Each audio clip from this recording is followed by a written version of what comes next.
Hello అండి, welcome back to our channel. ఈ రోజు స్టోరీ మజిలీ ఎపిసోడ్ 7. ఇక స్టోరీలోకి వెళ్తాయి. అనూహ్య, పూజ ఇంకో ముగ్గురు మెయిల్స్ కలిసి అందరికీ లంచ్ ప్రిపేర్ చేసి అన్ని డైనింగ్ టేబుల్ మీద అరేంజ్ చేశాక ఇద్దరు ఫ్రెష్ అవ్వడానికి వెళ్తారు. అనూహ్య త్వరగా ఫ్రెష్ అయ్యి అందరినీ లంచ్కి పిలిచి అందరూ రాగానే డైనింగ్ టేబుల్ దగ్గర అందరినీ కూర్చోబెట్టి తనే స్వయంగా సర్వ్ చేస్తూ ఉంటుంది.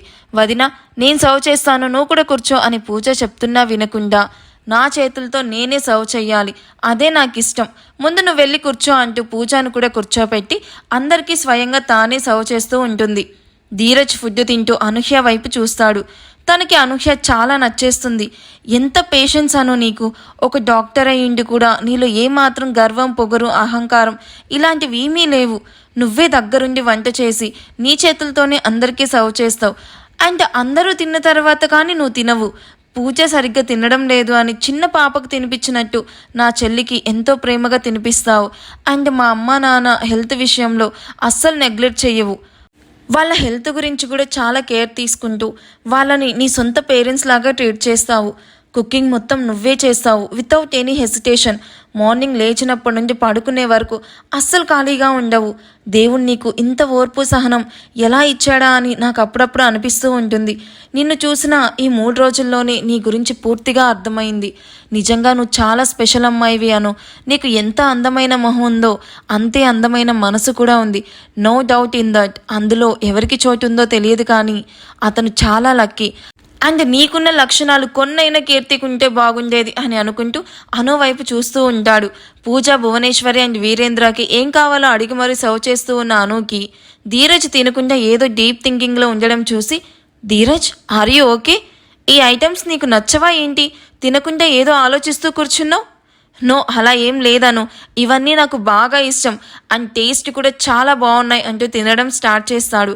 అది చూసిన అను నవ్వుతూ అందరితో మాట్లాడుతూ ఎవరికి ఏం కావాలో అది సర్వ్ చేస్తూ ఉంటుంది. వంటలు చాలా బాగున్నాయి తల్లి అని చెప్పి తల మీద చేయి వేసి నిమురుతూ అక్కడి నుండి వెళ్ళిపోతాడు వీరేంద్ర. అది చూసిన అను చిన్న స్మైల్ ఇస్తుంది. వదినని చూసి నేర్చుకో, అవి తినడం కాదు. రేపు పొద్దున పెళ్ళయ్యాక మీ ఆయనకి మీ వదిన చేసి పెట్టినట్టు పెట్టాలి అని మంచిగా ఫుడ్ ఎంజాయ్ చేస్తూ తింటూ ఉన్న కూతురు వైపు చూస్తూ అంటున్న భువనేశ్వరిని చూసి, నాకు పెళ్లి ఫిక్స్ అయ్యాక నేర్చుకుంటాలే మమ్మీ, ఇప్పుడే కష్టపడ్డం ఎందుకు అని తినడంలో బిజీ అయిపోతుంది పూజ. అది చూసిన భువనేశ్వరి ఇది మారదు అని తన ప్లేట్లో ఫుడ్ ఫినిష్ అవ్వడంతో హ్యాండ్ వాష్ చేసుకొని అక్కడి నుండి వెళ్ళిపోతుంది. నీకు ఇంకా ఏమైనా వడ్డించినా ధీరజ్ అని అడుగుతున్న అను వైపు చూస్తూ, నాకేం వద్దు, కానీ ముందు నువ్వు కూర్చో. పర్లేదు ధీరజ్, మీరు తిన్న తర్వాత నేను తింటాను అంటున్న అను వైపు చూస్తూ, హబ్బా వదిన, అందరం తినేశాం కదా, ఇక నువ్వే ఉన్నావు, ముందు నువ్వు కూర్చో అంటూ బలవంతంగా తనను చైర్లో కూర్చోపెడుతుంది పూజ. అది కాదు పూజ, అత్తయ్య మామయ్యలకు లంచ్ తర్వాత కాఫీ తాగడం అలవాటు, అందుకే వాళ్ళకి కాఫీ ఇచ్చాక నేను తింటాను అని పైకి లేవబోతున్న అను చేపట్టుకొని ఆపేస్తూ, అదే కదా నీ ప్రాబ్లం. పూజ, నీ లంచ్ అయిపోయింది కదా, నువ్వు వెళ్ళి ఇవ్వు.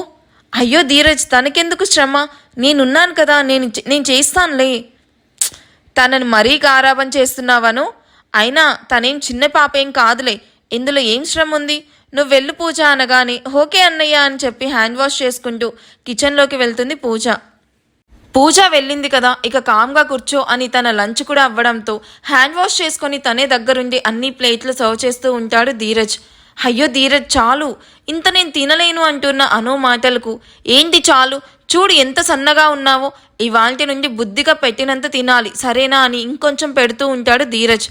అయ్యో ఇంత ఫుడ్ నేను అస్సలు తినలేను ధీరజ్, ప్లీజ్ కాస్త తీసేవా అంటూ ఏడుపు మొహం పెట్టుకొని చెప్తున్న అను వైపు చూస్తూ చిన్న పిల్లలా ఉన్న తన మొహాన్ని చూసి నవ్వుతూ, సరే ఆగు నేనే తినిపిస్తాను అని ప్లేట్ తీసుకుంటున్న ధీరజ్ వైపు చూస్తూ, అయ్యో వద్దు ధీరజ్, నేను తింటాను, ప్లీజ్ ప్లేట్ ఇలా ఇవ్వు. ఏమను, నేను నీకు తినిపించకూడదా? అలా అని కాదు ధీరజ్, నీకెందుకు ఇబ్బంది, నేను తింటాను, ప్లీజ్ ఇలా ఇవ్వు. నాకు ఎలాంటి ఇబ్బంది లేదు అను, నీకోసం ఆ మాత్రం చేయలేనా, నువ్వు నా బెస్ట్ ఫ్రెండ్ అని నవ్వుతూ అన్నం కలిపి నోట్లో పెడతాడు. అది చూసిన అను నవ్వుతూ నోరు తెరిచి తింటూ ఉంటుంది. ధీరజ్ తన మాటలతో అనూహ్యకి ఏవేవో కబుర్లు చెప్తూ ఫుడ్ మొత్తం తినిపించేస్తాడు. వామ్మో, నువ్వు మామూలుడివి కాదు ధీరజ్, నన్ను మాటల్లో పెట్టి మొత్తం తినిపించేశావంటున్న అనూహ్యకు వాటర్ తాగిచ్చి చిన్నగా స్మైల్ ఇస్తాడు ధీరజ్. అనూహ్య ధీరజ్ నవ్వుని మైమర్చి చూస్తూ ఉండగానే ధీరజ్ హ్యాండ్ వాష్ చేసుకుని వాటర్తో అనూహ్య మూతి తుడిచి హాల్లోకి వెళ్ళగానే ధీరజ్ తనతో ఇంత ఫ్రెండ్లీగా మూవ్ అవ్వడంతో అది చూసిన అనూహ్య హ్యాపీగా ఫీల్ అవుతూ ధీరజ్ వెళ్ళిన వైపే చూస్తూ మెయిడ్ని పిలిచి అన్నీ నీట్గా క్లీన్ చేయమని చెప్పి తను కూడా ధీరజ్ వెనకనే హాల్లోకి వస్తుంది. అందరూ హాల్లో సోఫాలో కూర్చొని మాట్లాడుతూ ఉండడంతో అనూహ్య కూడా వెళ్ళి వాళ్ళతో జాయిన్ అవుతుంది. ఈవినింగ్ వరకు అందరూ సరదాగా కబుర్లు చెప్పుకొని ఈవినింగ్ అవ్వగానే అందరూ ఫ్రెష్ అవుతారు. అనూహ్య అందరికీ టీ స్నాక్స్ తీసుకుని వెళ్ళగానే అందరూ కలిసి కూర్చొని మాట్లాడుకుంటూ టీ తాగుతూ స్నాక్స్ తింటూ సరదాగా ఆ ఈవినింగ్ను ఫ్యామిలీ టైంతో ఫినిష్ చేస్తారు. తాము వెళ్లాల్సిన టైం అవ్వడంతో వీరేంద్ర అనూహ్యతో జాగ్రత్త తల్లి, నీకే అవసరం వచ్చినా ఈ మామయ్య ఉన్నాడని మర్చిపోకు అనగానే అనూహ్య ఎమోషనల్ అవుతూ మిమ్మల్ని నా ప్రాణం పోయినా మర్చిపోను మామయ్య, నేనిప్పుడు నా కాళ్ళ మీద నిలబడ్డానంటే కారణం మీరే లేకపోయి ఉంటే ఈ పాటికి నేనేమయ్యేదాన్నో ఏంటో, మీరు నాకు దైవంతో సమానం అంటూ వీరేంద్ర కాళ్ళకి నమస్కరిస్తూ ఉంటుంది. వీరేంద్ర తనను పైకి లేపి ఫోర్హెడ్ మీద కిస్ పెడుతూ నువ్వు నా ఇంటి మహాలక్ష్మివి తల్లి, ఎప్పుడు కంటతడి పెట్టకు అని కన్నీళ్లు తుడిచి భువనేశ్వరి వైపు చూస్తాడు. భువనేశ్వరి అనూహ్యని హక్ చేసుకొని జాగ్రత్తను, ఎప్పుడు పని హాస్పిటల్ మాత్రమే కాదు నీ హెల్త్ కూడా చూసుకుంటూ ఉండాలి అని చెప్తూ ఉంటుంది.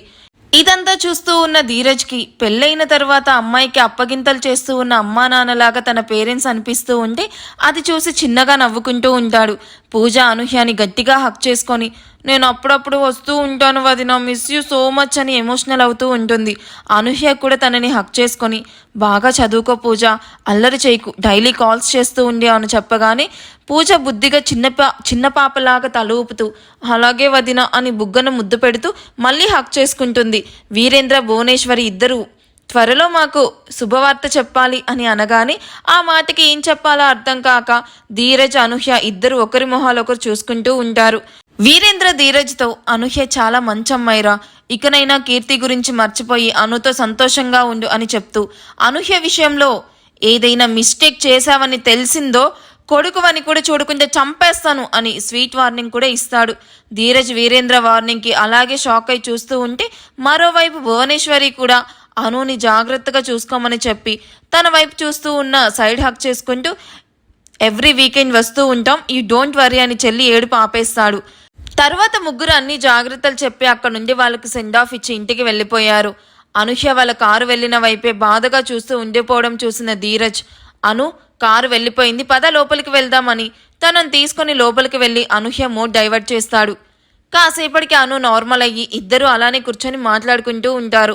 అనూహ్య కుకింగ్ ఫినిష్ చేశాక ఇద్దరు ఫ్రెష్ అయ్యి తినేసి బెడ్రూమ్లోకి వెళ్ళి ఒకరు సోఫాలో మరొకరు బెడ్ మీద పడుకుండిపోయారు.